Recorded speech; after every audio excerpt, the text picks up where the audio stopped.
Kasih Tuhan, kami bersyukur untuk pagi ini. Ya, kami adalah generasi bangun pagi dan kami mencari wajah Tuhan dan kami percaya bahwa kami mendapatkan anugerah Tuhan. Berkati ibadah hari ini, berkati firman-Mu, berkati kami semua, celikan mata rohani kami, bukakan telinga rohani kami. Kami taklukkan hati pikiran kami di bawah kuasa kebenaran firman Tuhan. Roh Kudus berbicaralah kepada kami secara pribadi, tolong kami untuk mengerti firman-Mu. Dalam nama Tuhan Yesus Kristus. Amin. Shalom. Selamat pagi.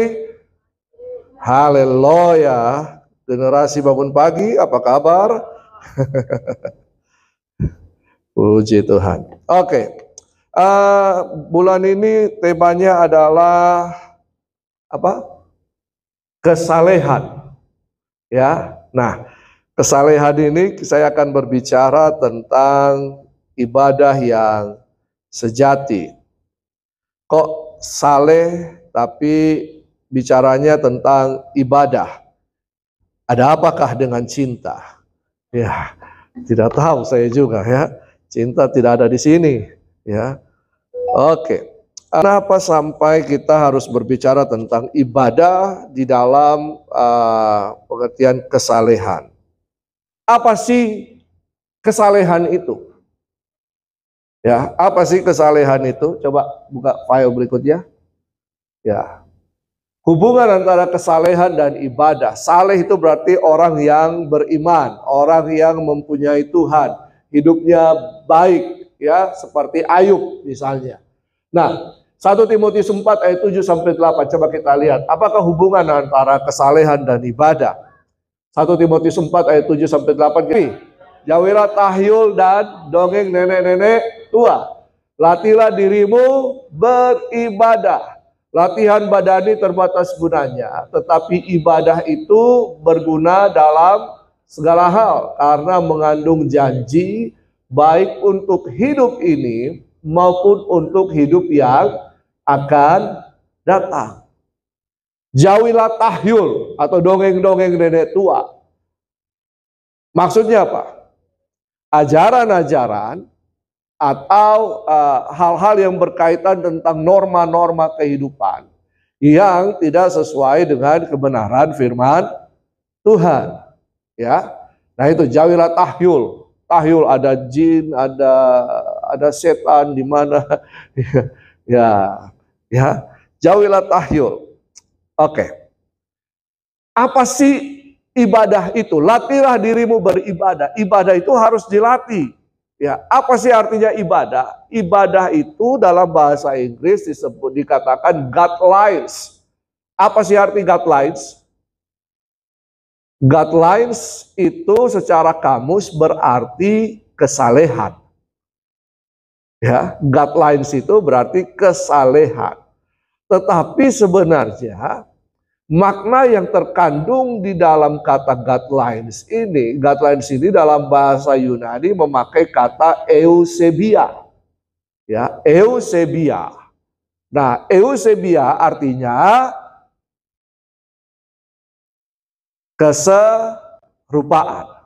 Ya, eusebia artinya keserupaan. Jadi beribadah itu bukan bergereja saja. Ya. Jadi makna kesalehan di sini itu bukan hanya sekedar menjadi orang yang beriman, orang percaya. Karena percaya bisa saja dikatakan tetapi tidak dihidupi. Ya kan? KTP bisa jadi KTP Kristen. Tetapi hidup tidak mencerminkan gaya hidup orang Kristen, orang percaya. Jadi percaya bisa, saya percaya Yesus, iya. Tapi buktinya apa? Ya kan? Percaya hanya sekedar di mulut, tetapi tidak dihidupi. Itu bukan kesalehan. Ibadah bukan hanya sekedar ketemu seperti ini. Tetapi ibadah itu merupakan proses kepada keserupaan. Keserupaan dengan siapa? Nanti kita akan lihat. Oke, slide berikutnya. Nah, konsep ibadah yang sejati. Apakah ibadah yang sejati itu? Ulangan 11 ayat 13. Jika kamu dengan sungguh-sungguh mendengarkan perintah yang kusampaikan kepadamu pada hari ini. Sungguh-sungguh mendengarkan perintah yang kusampaikan. Sungguh-sungguh mendengarkan kebenaran-kebenaran firman Tuhan. Sungguh-sungguh mendengarkan firman Tuhan. Sehingga kamu mengasihi Tuhan. Mengasihi Tuhan Allahmu dan beribadah kepadanya dengan segenap hatimu dan segenap jiwamu. Nah, ini dia. Nah, jadi ibadah yang sejati, kesalehan itu adalah proses kepada keserupaan. Ibadah itu bukanlah hanya sebagai suatu bentuk liturgi. Betul? Apa itu liturgi? Tata cara. Dalam masuk ke sini jam 8:30 langsung dimulai dengan lagu, bisa satu lagu cepat dulu. Baru masuk ke lagu, 2 lagu lambat. Habis itu firman Tuhan, habis itu pengumuman doa berkat, pulang. Itu tata cara, itu liturgi. Liturgi tidak dapat menggambarkan kesalehan. Liturgi tidak dapat membuat kita beribadah yang sejati. Tetapi liturgi membantu kita untuk supaya tidak kacau dalam beribadah. Nah, konsep ibadah yang sejati bukanlah hanya nyanyian atau penyembahan di gereja. Berarti kalau kita sudah menyanyi di sini, kalau kita sudah menyembah Tuhan, kita sudah beribadah. Banyak orang yang suka nyanyi. Makanya banyak karaoke kan? Iya kan? Jadi tidak ada salahnya nyanyi di gereja.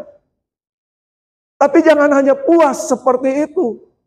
Bahwa saya sudah beribadah kalau saya sudah bernyanyi. Saya sudah beribadah kalau saya sudah menyembah. Oh haleluya, haleluya, haleluya 12 kali. Apalagi didorong-dorong sama song leadernya. Ayo angkat tangan. Sembah Tuhan, ayo. Kalau tidak sembah Tuhan tidak berkenan dalam kehidupan kita. Tunggu dulu. Nah, ibadah yang sejati bukan hanya sekedar melayani. Banyak orang melayani hanya untuk menyalurkan hobinya. Iya kan? Tapi banyak pelayan-pelayan Tuhan yang bukan pelayan-pelayan yang takut Tuhan. Ini dia. Melayani tapi masih berbuat dosa. Bisa? Bisa. Jadi pelayanan itu bukanlah suatu ukuran kesalehan. Nah, apalagi? Ini. Ibadah yang sejati bukan hanya sekedar kolekte. You know kolekte? I collect your uang. Kasih masuk di kantong di tempat persembahan. Saya sudah beribadah. Tidak. Ya. Nah, bukan lagi sekedar hanya trends, bahasa roh, itu ibadah. Ya, banyak orang yang berbahasa roh tapi mulutnya kotor. Iya toh? Banyak. Ya, trends ternyata di diskotik dia. Ya, banyak. Iya toh? Ibadah yang sejati bukan hanya sekedar bergereja di hari Minggu atau atau KKR atau doa puasa atau hal-hal yang lain. Berarti kalau saya sudah ke gereja, saya sudah beribadah. Saya sudah saleh. Apakah demikian? Tidak. Tapi hal-hal seperti ini perlu kita lakukan. Tapi hal-hal ini bukan menggambarkan kesalehan kita. Hal-hal seperti ini tidak menggambarkan bahwa kita itu beribadah kepada Tuhan. Iya toh? Betul toh? Iya toh? Dengar firman Tuhan masih main game, ibadah? Aku hanya ada lagunya kemarin saya dengar. Kalau lagu tentang cinta ya aku hanya memiliki tubuhmu tapi hatimu tidak. Nah itu dia. Ada liriknya begitu toh? Ya, aku hanya kamu tetap memikirkan dia. Wis, ada. Nah, jadi ibadah yang sejati bukan liturgi, bukan hanya sekedar bernyanyi di gereja, bukan hanya sekedar memberikan persembahan, bukan hanya sekedar melayani, bukan hanya sekedar hadir di dalam gedung gereja, bukan hanya sekedar berbahasa roh trans dan memberikan persembahan. Tidak. Tapi orang yang saleh, orang yang beribadah akan melakukan hal-hal ini. Betul? Ya. Tapi ini tidak menggambarkan bahwa dia adalah seorang yang saleh.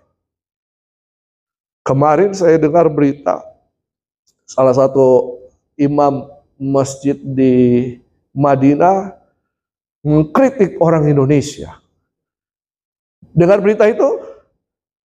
Mereka datang umroh, datang apa, hanya selfie-selfie. Dan memenuhi media sosialnya.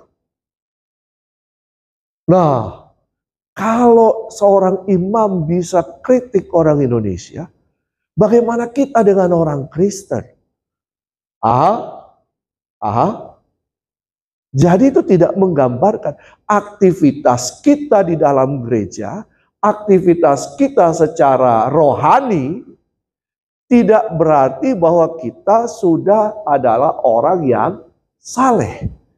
Orang yang beribadah. Dan kita telah melakukan ibadah yang sejati. Oke, kita lanjut.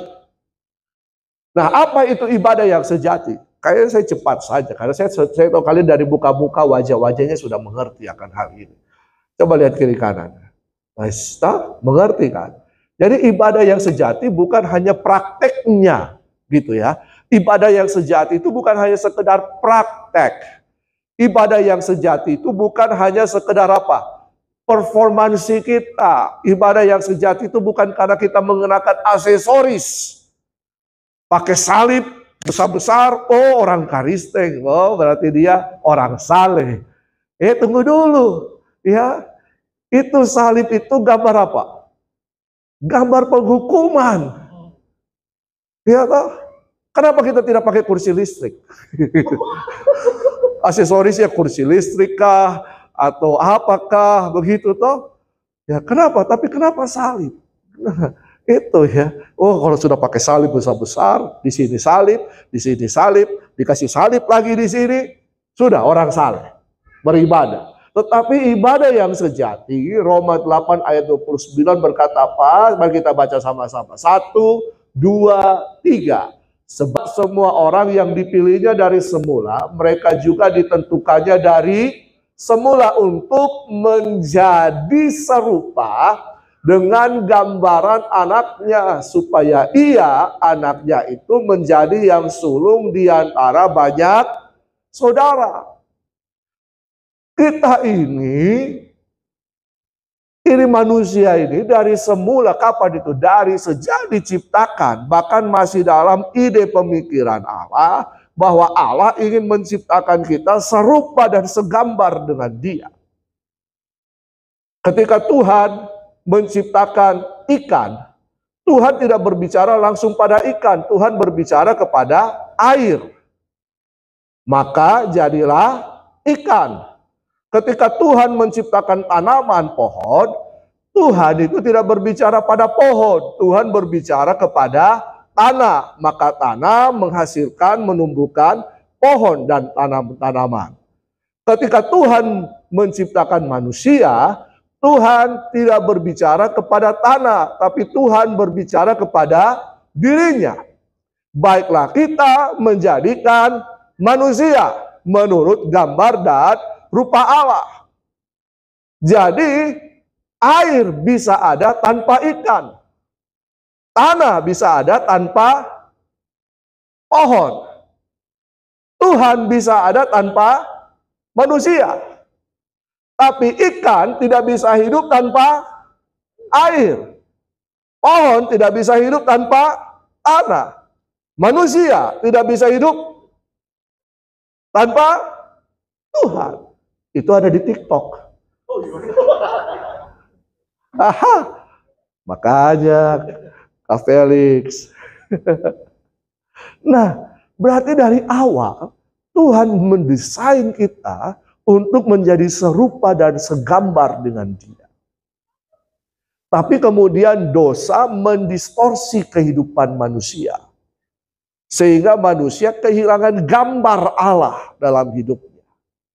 Nah, lewat karya Yesus di kayu salib, Yesus mengembalikan gambar Allah dalam kehidupan manusia. Bahwa ketika kita percaya Yesus sebagai Tuhan dan Juru Selamat pribadi, gambar Allah itu ada dalam kehidupan kita. Berarti walaupun rupa kita pesek, mancung, sipit, bola, jerawatan, tidak ada rupa Allah dalam kehidupan kalian, kehidupan saya. Coba katakan di kiri kanan, walaupun kau begitu, ada Allah di hidupmu. Ya, ada pribadi Allah dalam kehidupanmu. Tetapi Allah mau kita tidak hanya menyimpan Allah dalam kehidupan kita. Allah mau kita harus bertumbuh untuk menjadi serupa dengan Allah. Dalam hal ini serupa dengan Kristus. Jadi tujuan Allah dari semula agar supaya kita menjadi serupa dengan gambaran anaknya.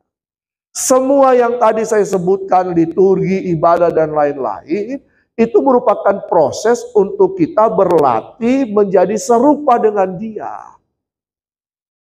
Saudara bernyanyi, saudara menyembah, itu merupakan latihan. Saudara beribadah seperti ini, bergereja seperti ini, itu merupakan latihan. Saudara memberikan persembahan, itu merupakan latihan. Latihan. Supaya kita bisa mengembangkan ibadah yang sejati dalam kehidupan kita. Ingat, ibadah itu adalah keserupaan. Iya kan? Kesalehan itu berbicara tentang ibadah. Ibadah itu berbicara tentang keserupaan. Jadi Tuhan mau kita bertumbuh dalam keserupaan dengan Dia. Keserupaan itu tidak bisa dicapai hanya hidup di dalam gereja. Keserupaan itu harus dicapai dalam kehidupan kita sehari-hari. Ibadah itu adalah keseharian kita. Ibadah. Saudara kalian sekolah itu ibadah. Belajar itu ibadah. Bekerja itu ibadah. Ya kan? Nah, di dalam kehidupan kita sehari-hari mengalami proses pergesekan. Itu proses untuk bertumbuh menjadi serupa dengan Allah. Jadi kalau di sini ada yang tersinggung satu dengan yang lain, ada yang baku gea satu dengan yang lain, tidak masalah. Itu proses. Tapi bagaimana cara kita menyelesaikan itu semua, itu merupakan gambaran keserupaan kita dengan Allah. Paham? Paham? Ya? Nah, lalu lanjut. Roma 12 ayat 2 berkata, janganlah kamu menjadi serupa dengan apa? Dengan dunia ini. Berarti kita bisa menjadi serupa dengan dunia? Bisa? Saudara pilih mana? Menjadi serupa dengan dunia atau menjadi serupa dengan Kristus? Kalau menjadi serupa dengan dunia, saudara bisa hidup semau-mau lu. Semau-mau gue. Silakan. Mau tidak belajar, silakan. Mau tidak bekerja, silakan. Mau mabuk, silakan. Ya toh?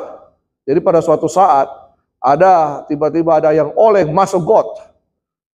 Terus ada yang bertanya begini, kenapa kau di situ? Yang masuk got ini berkata, kenapakah emangnya kau yang punya got ini?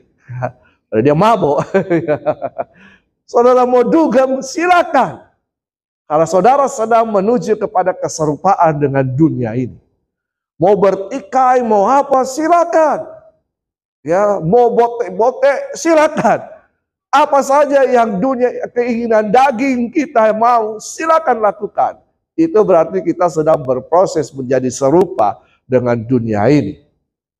Dan menjadi serupa dengan dunia ini berarti kita terhilang dari kasih karunia Tuhan. Tapi yang Tuhan mau, kita berproses untuk menjadi serupa dengan Kristus. Keserupaan ini akan membawa kita untuk nanti akan bertemu Tuhan di awan-awan, dan kemudian masuk dalam kehidupan kekal bersama-sama dengan Dia. Pilih mana? Iya, tak? Kalian sudah dewasa, pilih mana? Silakan. Tapi apakah saya tidak bisa jatuh dalam dosa? Bisa saja. Tapi jangan kemudian tenggelam dalam dosa. Saya bisa berbuat salah? Bisa saja. Tapi kemudian jangan hidup dalam kesalahan. Karena tidak ada manusia yang kebal terhadap dosa. Karena tidak ada manusia yang sempurna dan tidak berbuat kesalahan. Bisa saja. Tapi jangan menjadi excuse kita. Nah, saya kan lemah, Kak. Saya ini lemah di sini, jadi maklumlah saya. Tidak. Firman Tuhan katakan, seekor anjing kalau dia muntah, jangan kembali lagi kepada muntahnya. Anjing itu kan suka, kalau dia muntah, dia pergi, dia balik lagi, dia makan lagi muntahnya. Iya tak? Sampai di sini punya anjing. Tidak pernah lihat anjing makan muntahnya? Tidak? Coba kau praktekkan itu. Lihat kau. Teliti kau. Sama seperti seekor babi. Babi itu suka di mana? Ya, tapi kan ada seorang baby pig itu kan lucu-lucu tuh di bawah-bawah, gitu. Ya. Tapi itu babi itu selalu kembali kepada kubangan. Suka yang kotor-kotor. Karena memang naturnya seperti itu. Natur manusia adalah dosa. Tapi oleh karya Kristus kita diangkat dari dosa. Tapi kalau jatuh lagi dalam dosa, jangan mau tinggal di situ terus. Harus keluar. Kenapa? Karena firman Tuhan katakan di dalam hidup kita ada benih ilahi.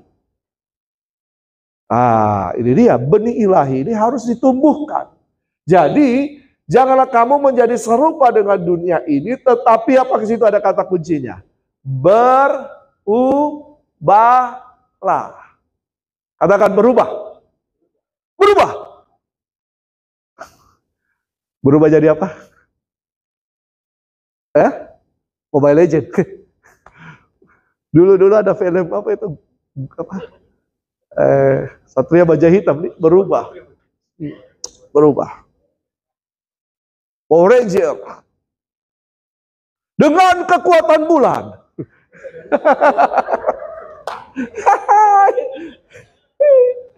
Tapi berubahlah oleh apa? Pembaharuan budimu. Apa itu budi? Apa itu budi? Ini ibu budi, ini bapak budi, ini kakak budi, wati. Apanya budi?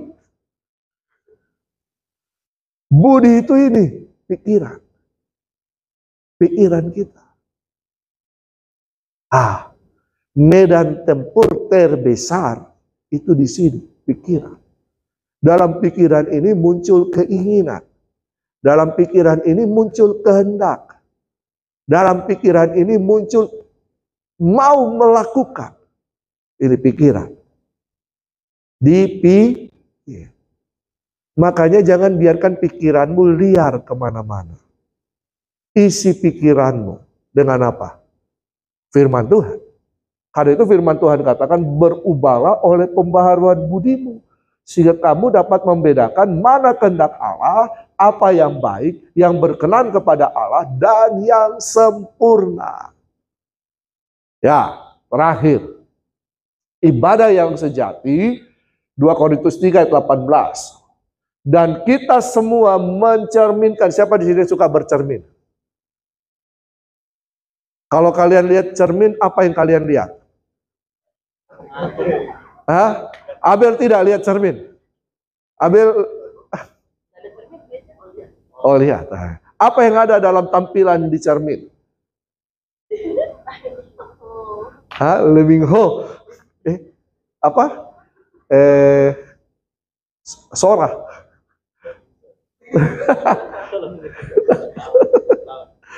Apa yang ada dalam cermin? Apa yang kalian lihat dalam cermin itu? Hah? Diri kita sendiri. Tapi kita fokusnya pada apa dalam cermin itu? Ayo, apa fokus kita ketika kita melihat cermin dan melihat diri kita di situ? Jerawat. Apa lagi? Hah? Kekurangan kita. Betul lah.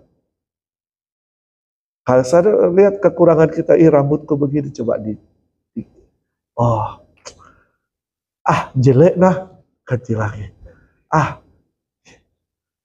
Di cermin kita bisa bikin begitu. Bagaimana dalam kehidupan kita sehari-hari? Bagaimana tampilan kehidupan kita? Apakah kita akan melakukannya seperti bercermin?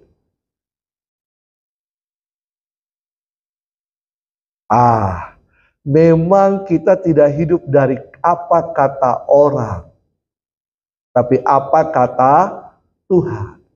Tapi kata orang juga memberikan rambu-rambu bagi kita. Iya toh? Iya kan? Teguran itu memberikan rambu-rambu bagi kita. Misalnya, jeleknya rambutmu. Ganti kok gaya rambutnya.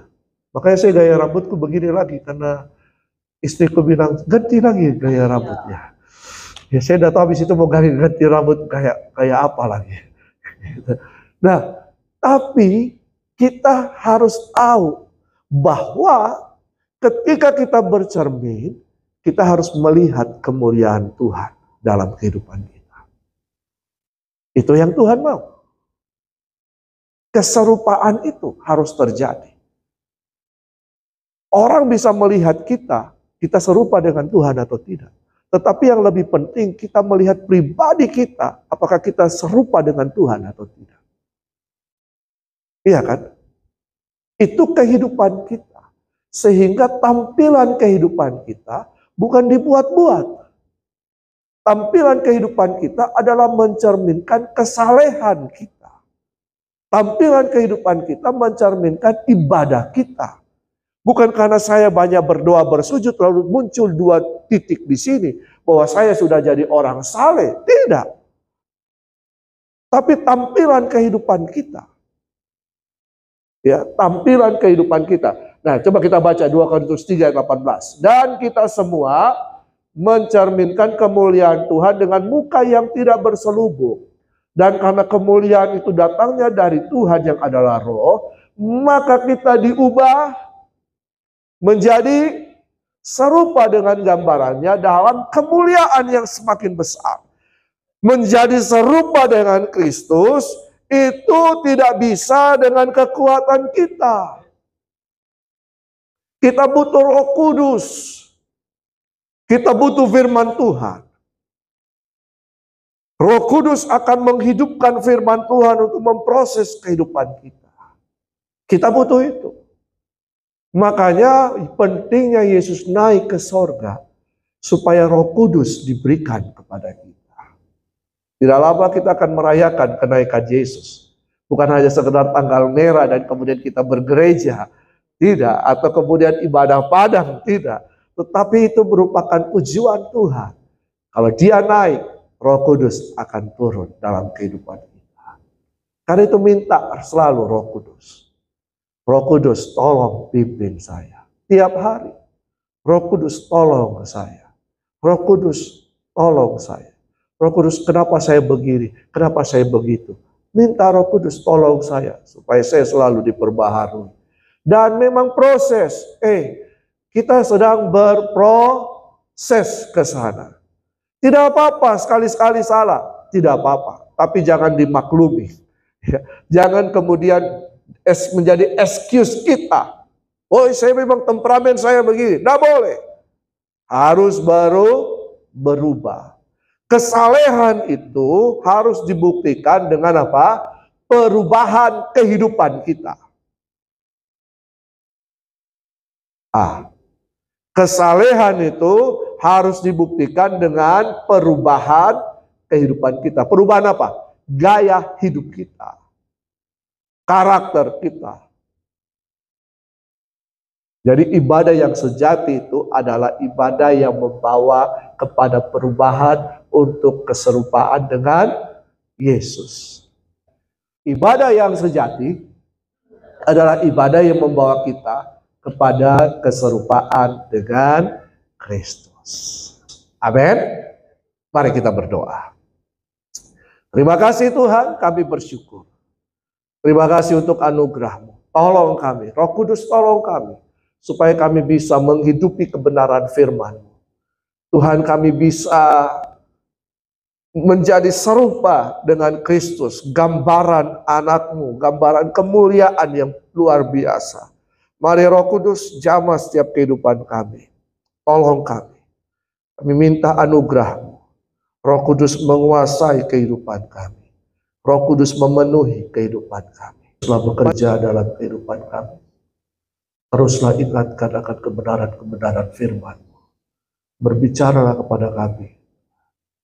Biar pikiran kami dipenuhi dengan pikiran Kristus. Terima kasih Tuhan. Terima kasih Yesus. Diberkati anak-anak. Diberkati generasi muda yang bangun pagi ini. Kami bersyukur. Dalam nama Tuhan Yesus Kristus. Amin.